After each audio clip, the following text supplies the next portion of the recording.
दोस्तों, एक बार जब कौरव वन में विहार करने गए थे, तब गंधर्वों ने उन पर आक्रमण किया था और इस युद्ध में गंधर्वों ने कौरवों को परास्त करके दुर्योधन को बंदी बना लिया था।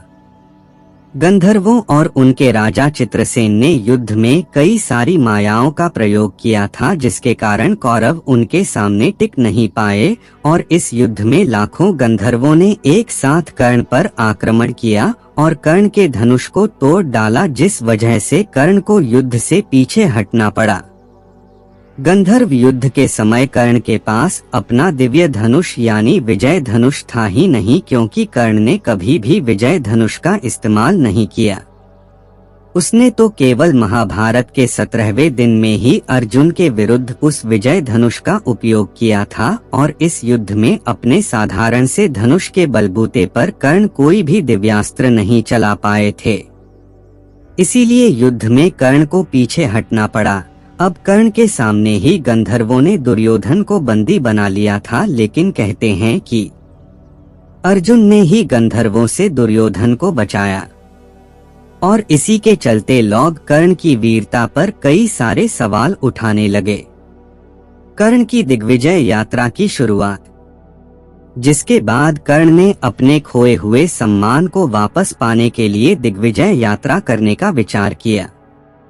ये दिग्विजय यात्रा कर्ण ने तब की थी जब पांडवों को 12 वर्षों के वनवास और 1 वर्ष के अज्ञातवास के लिए भेज दिया गया था और उस समय दुर्योधन ने धरती के सबसे मुश्किल यज्ञ यानी कि वैष्णव यज्ञ को किया था।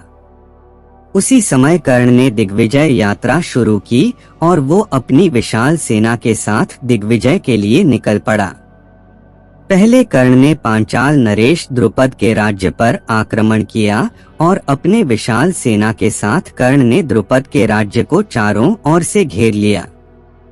जब द्रुपद को संदेश मिला कि कर्ण ने उसके राज्य पर आक्रमण किया है, तब द्रुपद अपनी सेना को लेकर युद्ध क्षेत्र में पहुंचा।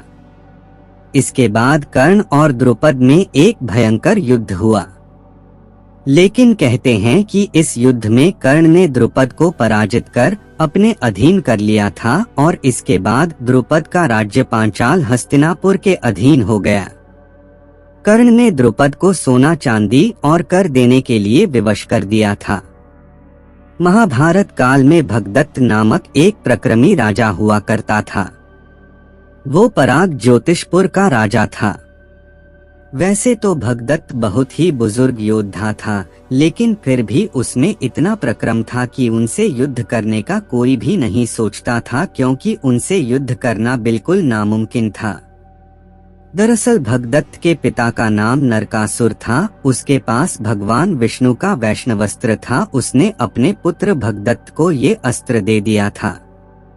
वैष्णवस्त्र को किसी भी अस्त्र से नहीं रोका जा सकता था, लेकिन कर्ण ने अपने दिग्विजय यात्रा के दौरान महाप्रकर्मी भगदत्त को भी परास्त कर दिया था। दिग्विजय यात्रा के समय कर्ण ने भगदत्त के राज्य पर बड़े ही कुशलता के साथ आक्रमण किया और इसके बाद भगदत्त के साथ जब कर्ण का महायुद्ध हुआ तो कर्ण उसमें भगदत्त को परास्त करके एक वीर योद्धा कहलाया। इसके बाद कर्ण ने मगध और छेदी को भी जीत लिया था। इसी तरह कर्ण ने सारी दिशाओं में दिग्विजय यात्रा कर सारे राज्यों को अपने अधीन कर लिया था, यानी